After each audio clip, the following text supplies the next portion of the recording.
Olá, gente, tudo bem? Quero começar o nosso estudo de hoje mandando um abraço para o Rian com Y, underline, Eduardo 265. Esses dias ele escreveu no Insta para mim assim: oi, pastor, sou o Ian, sou de Porto Alegre, vou me batizar hoje. Acho que era um sábado que ele me escreveu, na Igreja Adventista Sétimo Dia, aqui da Ilha das Flores, Jardim Santa Rita. Teria como o senhor, quando gravar o vídeo da lição, mandar um abraço para mim e para a Ilha das Flores? Então aqui está meu abraço para você, Rian. Deus te abençoe bastante nessa caminhada cristã, beleza? E se por acaso você quiser que eu mande um oizinho para você, para a sua juventude, para a tua igreja, é só escrever aí, me marque nas redes sociais para que eu possa ler e mandar esse abraço, beleza? Eu faço isso com muito carinho. Olha só, na lição de hoje, que é a lição de quarta-feira, no hipertexto, né, tem a palavra expulsar.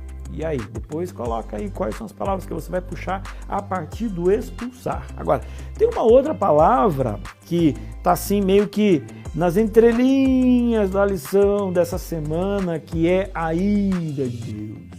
Quando você fala ira, o que vem na sua mente? Vou dizer o que vem na minha mente. Na minha mente, assim, é uma resposta explosiva, uma resposta sem pensar, uma resposta desproporcional, é uma resposta de ira, assim, com raiva. É essa impressão que vem na minha cabeça quando tem a palavra ira. Então, quando eu falo assim que Deus está irado, né? Esse é o sentimento que eu penso que Deus tem. Mas na real, Deus não tem esse sentimento. Quando diz que Deus está irado, de que Deus cumpriu a sua justiça, é exatamente o fato de que Deus, ele está sempre com o poder, ele está sempre controlado, ele sempre sabe o que está fazendo, ele nunca está menos daquilo que ele poderia fazer para salvar. Eu acho que essa é a ideia que você tem que pegar. Deus nunca faz menos do que tudo que ele poderia fazer para salvar o ser humano. Agora, a partir do momento que passa desse limite, quando passa desse limite, aí então entra uma parte do amor de Deus, que é o quê?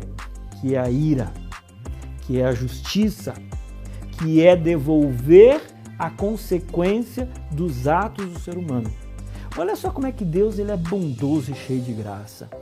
Quando a gente olha para a história da humanidade, provavelmente o pior pecado que já teve nessa humanidade foi o pecado de Adão e Eva. Mesmo com esse pecado, Deus não os destruiu ali. Por quê? Porque ainda Deus tinha possibilidade de dar a eles a oportunidade da salvação, da redenção, do perdão. Então, só para você sentir o grau de graça, de misericórdia, de bondade que Deus tem. É muito acima, muito à frente daquilo que você possa imaginar. Mas tem limite? Tem limite. E depois que isso cruza o limite, aí então começa o que a gente entenderia como maldição. Nem sempre a maldição é obra de Deus, mas muitas vezes as maldições são vindas das escolhas que nós temos. A escolha natural das leis da humanidade. O camarada, ele faz tudo errado durante a vida inteira. Fuma, bebe, aí então ele se converte. Aí quando ele se converte, ele pensa assim, bom, agora Deus me perdoou. Aí ele tem um câncer. Ah, foi Deus que mandou um câncer. Não, não foi Deus que mandou um câncer. De alguma forma você está colhendo o que você semou ao longo da vida. Deus pode alterar isso? Sim. Mas ele altera sempre? Não.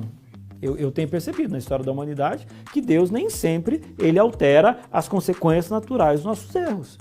Então, a gente precisa compreender de que muito do que a gente colhe é muito mais fruto das minhas escolhas erradas do que, entre aspas, um castigo de Deus. Compreendeu? Amanhã a gente vai continuar esse assunto.